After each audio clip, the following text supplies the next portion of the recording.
우리의 영혼을 소생시키시는 목자 되신 하나님과 우리를 오늘 이 시대 이 상황 가운데 새롭게 회복시키실 하나님의 은혜를 기대하면서 오늘 우리가 말씀 앞에 섭니다. 분명한 것은 오늘 우리에게 주신 말씀처럼 목자이신 하나님은 우리의 영혼을 소생시키신다는 사실입니다. 여러분 우리 같이 한번 받아하십시다. 하나님이 우리의 영혼을 소생케 하십니다. 우리의 영혼이 소생된다. 소생시키신다 했잖아요. 그럼 내가 스스로 소생하는 것이 아니잖아요. 우리는 스스로 소생할 수 있는 존재가 아니라고 성경은 일목요연하게 계속해서 그것을 이야기합니다. 그러면 소생시키시는 분은 누구냐? 1절 말씀해 보니까 여호와는 나의 목자시니 라고 말씀하고 있습니다.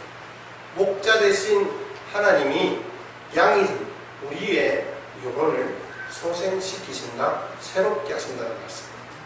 영혼이라는 단어가 구약 성경에 네페시라고 기록되어 있습니다. 네페시, 이것은 생명입니다. 이 단어가 하나님께서 이 땅 가운데 천지를 창조하셨을 때 우리의 영혼에 생기를 불어넣으시고 라는 그 단어입니다. 그러니까 비로소 생명이 되었죠. 살아있는 존재가 된 거잖아요. 우리에게 하나님이 주신 생명으로 말미암아 네페시를 주심으로 말미암아 우리는 생명이 되었다. 우리는 살아있는 존재가 되었다라고 말씀하고 있습니다. 소생시키신다는 단어가 슈거예요. 슈거. 이건 되살아난다, 회복하다, 거의 죽을 지경에서 다시 살아났다, 이런 의미입니다.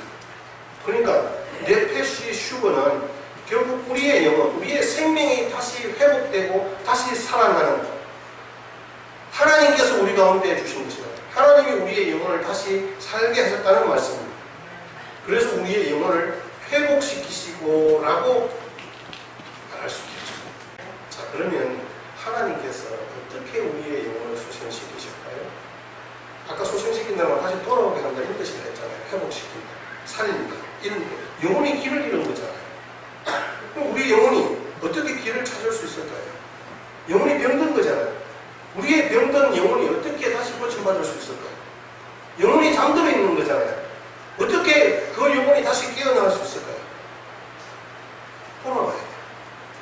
그런데 돌아오는 걸 우리가 할 수 없다는 거예요. 이미 까부러져 있는데 어떻게 거기서 빠져나올 수 있겠습니까? 하나님께서 돌아오게 하셔야만 하는데 어떻게 하시는 걸까요? 어떻게 하시는 걸까요?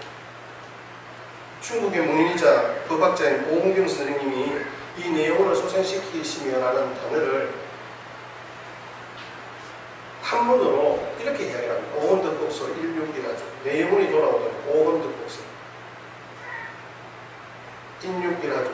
세밀하게 사랑으로 보살펴주시고 번역을 그렇게 하셨어요. 결국 내 영혼이 돌아오도록 세밀하게 사랑으로 돌봐주신다. 그러면 세밀하게 사랑으로 돌봐주시면 주심으로 우리의 영혼이 다시 살아나는 은혜의 역사가 있게 된다라고 말씀하고 있습니다. 세밀한 사랑으로 우리를 보살펴 주십니다. 그런데 하나님께서 특별히 이 시편 말씀에 그 세밀한 사랑을 어떻게 우리에게 보여주시는가가 오늘 4절 말씀입니다. 자, 오늘 우리 4절 말씀을 3절과 같이 연이어서 같이 함께 생각해 보시므로 여러분들이 정말 하나님께서 나를 이렇게 인도하시고 세밀한 사랑으로 보살펴서 우리의 영혼을 소생케 하셨구나라는 것들을 경험하는 복된 시간이 되었으면 좋겠습니다. 자, 4절 말씀을 같이 함께 읽겠습니다. 시작.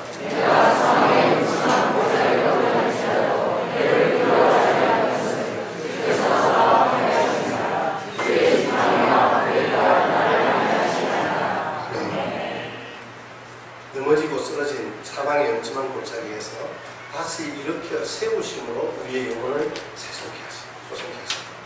사망의 엄침한 골짜기 같은 위기가 지금 이 시인의 삶에 닥쳐왔다는 말이죠. 사망의 엄침한 골짜기는 죽을 정도로 힘들고 어려운 상황을 이야기를 합니다. 그렇게 될 때 우리는 어떻게 두려워요. 그래서 낙심해요. 포기해요. 절망하고 모든 것들을 손을 내려놓습니다. 그런데 그때 목자이신 주님은 함께 하셔서 우리를 지팡이와 막대기로 오히려 안위하신다고 말씀하고 있습니다. 이제 양을 이끌고 멀리 그 양치로 나갑니다. 막루를 합니다. 그럼 날이 추워지면 이제 겨울이 되고 하면 양들을 다시 이끌고 저지대인 목장으로 돌아온다고 합니다. 근데 이 고지대에서 저지대로 올 때 특별히 골짜기를 지나는 거예요. 구름을 지나면서 양들이 많이 넘어지고 자빠지는 거예요.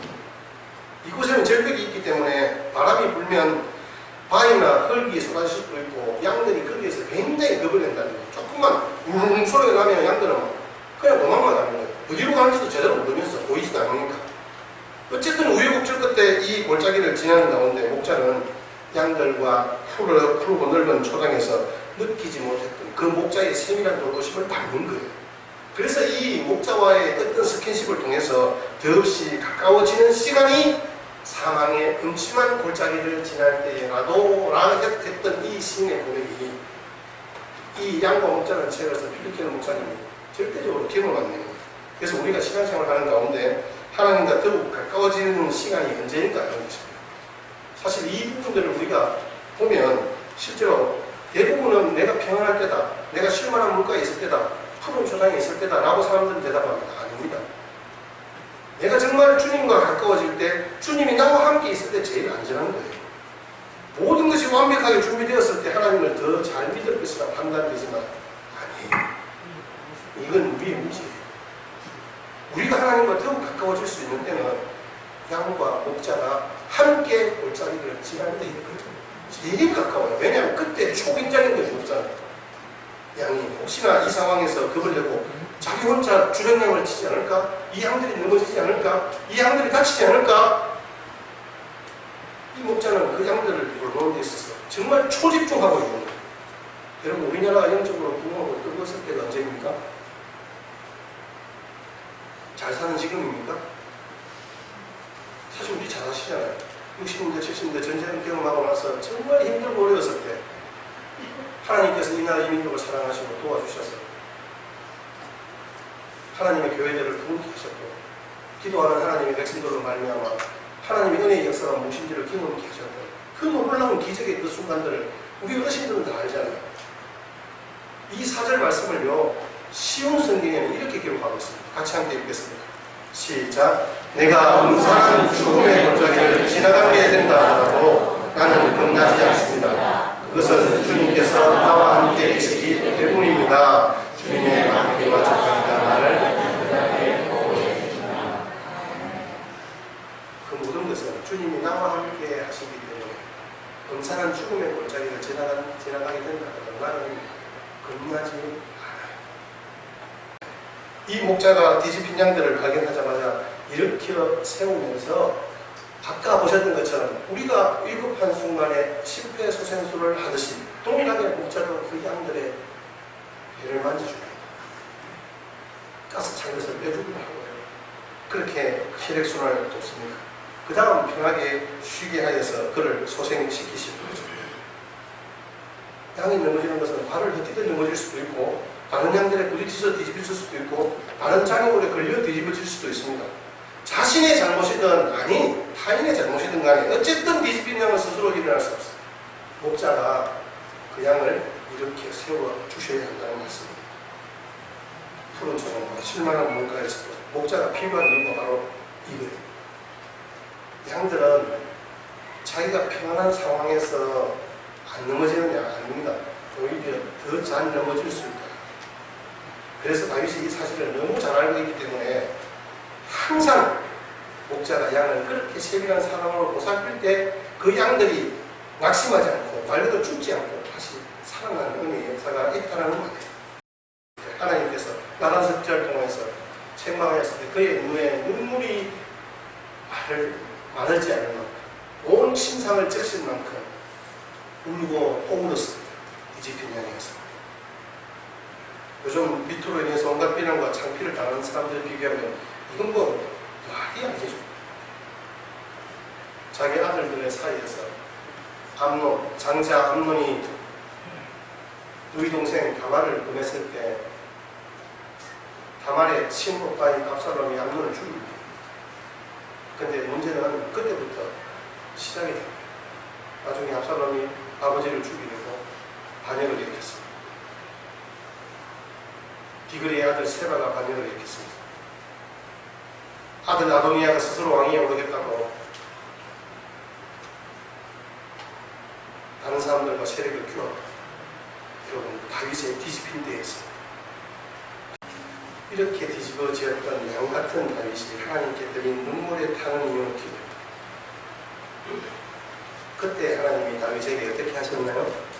다가오셨어요. 내 아들이라 말씀해 주셨어요. 지팡이와 막대기로 평안하고 위로 하나님의 음성을 듣게 되었어요. 다윗을 끌어안고 이렇게 세워주셨어요. 신하들이 심지어 자기의 아들들이 다 등을 돌렸을 때에도 하나님은 다윗에게 등을 돌리지 않았습니다. 그래서 다윗이 다시 일어날 수 있었고 다시 시작할 수 있었어요. 이 다윗은 자기 그 시편의 고백처럼 한순간도 자기가 하나님이 자기를 떠난 적이 없어요. 그래서 오늘 말씀을 고백합니다. 내 영혼을 소생시키시고 자기 이름을 위하여 의의 길로 인도하십니다. 하나님께서 목자 되신 하나님이 자기가 그렇게 뒤집히셨던 인생의 때를 생각하면서 최근 저와 여러분들은 뒤집어진 경험이 없습니까? 제가 이 시편을 말씀을 준비하면서 제가 순간순간 30대도 그랬고 40대도 50대도 그랬고 하늘을 향해서 신음소리만 내뱉던 그런 날이 선명하게 떠올랐습니다. 제 잘못이었던 때도 있었고 그렇지 않은 때도 있었지만 분명한 것은 뒤집어진 양이었습니다. 그럼에도 불구하고 제가 오늘 말씀을 가지고 여러분들과 함께 이 자리에 설 수 있었던 것은 나를 다시 이렇게 세우시고 소생시키시고 회복시키신 하나님의 은혜가 있기 때문에 아니 다시 뒤집어진다 하더라도 다시 주님께서 나를 살려주실 것을 믿기 때문에 오늘도 제가 감히 주님의 말씀으로 여러분 앞에 목자이신 하나님만을 의지하는 믿음의 백성으로 서라고 군대라고 믿는 것입니다. 여러분, 이 시간에 저는 세상의 모든 뒤집힌 양들이 소생케 하시는 목자 되신 예수님을 만나게 되기를 기도합니다. 여러분, 절대로 주변에 있는 모든 사람들과 식구들이 등을 돌려도 하나님은 결코 등을 돌리지 않습니다. 우리 같이 한번 받아하십시다. 예수님이 내 영혼을 소생시키셨다. 이러한 간증과 고백이 저와 여러분 가운데 항상 함께하면 좋겠습니다. 여러분, 그렇습니다. 이사야 선지자도 하나님께서 이 나라 이 민족을 다시 회복시키시고 새롭게 하실 것을 믿고 하나님 앞에 드린 기도의 제목이 있습니다. 아니, 신앙의 고백이 있습니다. 이게 바로 우리 민족을 향한, 우리 교회를 향한 메시지가 아닌가 저는 그렇게 생각합니다. 이사야 58장 11절 말씀입니다. 다 같이 함께 믿음으로 고백하시겠습니다. 시작. 여호와가 하늘을 항상 인도하여 메마른 곳에서도 내 영혼을 만족하게 하시며 내 뼈를 견고하게 하니 너는 물된 동산 같겠고 물이 끊어지지 아멘. 여러분, 하나님이 함께 하실 때만 경험할 수 있는 이 놀라운 은혜와 신앙의 고백이 저와 여러분 가운데 함께 하시기를 주의 이름으로 축복합니다. 인쇄소에서 우리 목사님에게 전화가 다 들려왔습니다. 교회 주보를 인쇄하려는데 설교 제목이 빠져있는데 그런가요? 제목은 요한은 내 목자신입니다 이렇게 이야기를 하니까 그 그 주보를 제작하는 인쇄소가 조금 이상한 거예요. 왜냐하면 평소에 목사님이 설교 제목을 좀 길게 하는 편이에요. 저도 길게 할 때가 있잖아요. 목사님 특별히 좀 길게 하시는 목사님이에요. 목사님 한 번만 더 말씀해 달라고 그렇게 요청을 했습니다. 그러니까 목사님이 요한은 내 목자시니 네 그러면 됩니다 이렇게 이야기했어요. 그러니까 인쇄소에는 어떻게 기록했을까요? 제목을 주부를 아침에 봤는데 목사님이 주부를 인쇄소에 가져왔는데 보니까 요한은 내 목자시니 그러면 됩니다. 처음에 황당했어요. 이 사람이 지금 뭐야? 딱 그런 순간에 자기의 머리가 띵 한 거예요. 목사님이 그 자리에 앉아서 10번을 반복합니다. 요한은 내 목자신. 네, 그거면 됩니다. 요한은 내 목자신. 네, 그거면 됩니다. 이걸 보는 순간에 이 목사님이 생각한 것은 내가 너의 목자라면 그것으로 충분하지 않니? 내가 너의 목자라면 그것으로 충분하지 않니? 그 목사님에게 들려오는 하나님의 음성이었습니다.